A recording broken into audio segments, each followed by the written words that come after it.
It's impossible for things to be unworkable because everything is interdependently arising.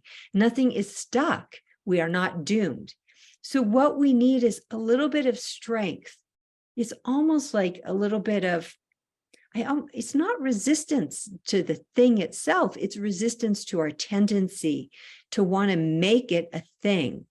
And then we need, what we want to do is we need to be able to, I often say, bear witness. Bear witness just means that, allow it to be, maybe see what it is, because we don't know. We've already made it a thing.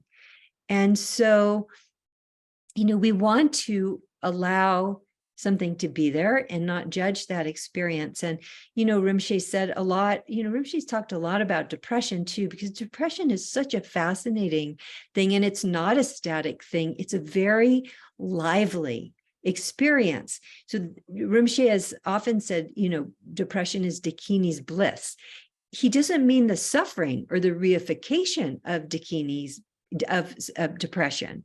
He means when you see its nature, it becomes Dakini's bliss. That's it. He's reminding us. That's more of a Vajrayana way of approaching it, or talking about it. He's also said that the bliss is the absence of grasping and rejection.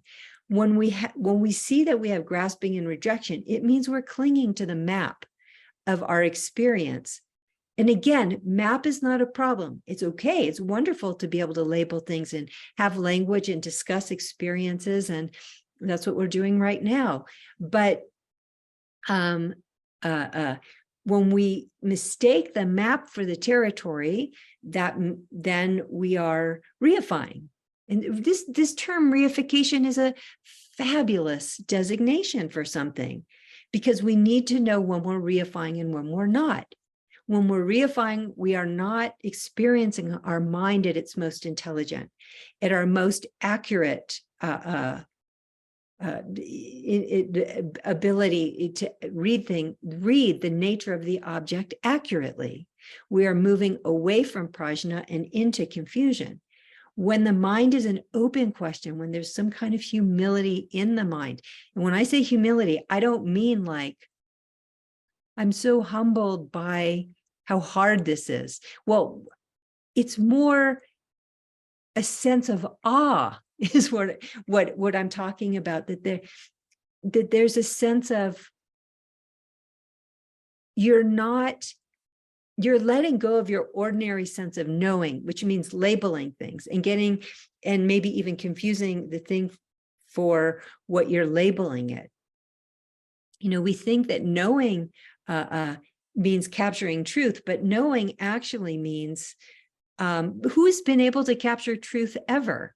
If the world is changing and doesn't lend itself to being known in a determinate way, everybody thinks they know something. That's why there's so much discord in the world, But what we're talking about here is a different kind of knowing.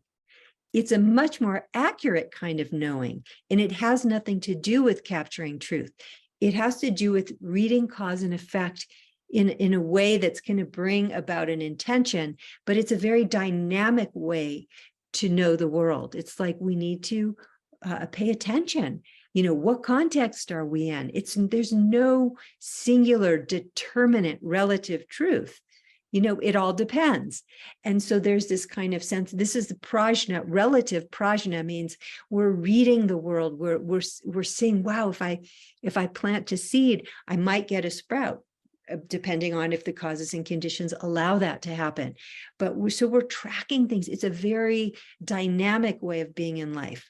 And then the other kind of prajna is being able to see that things resist definition, that things don't have self-nature or intrinsic nature, which is very liberating because we're not stuck.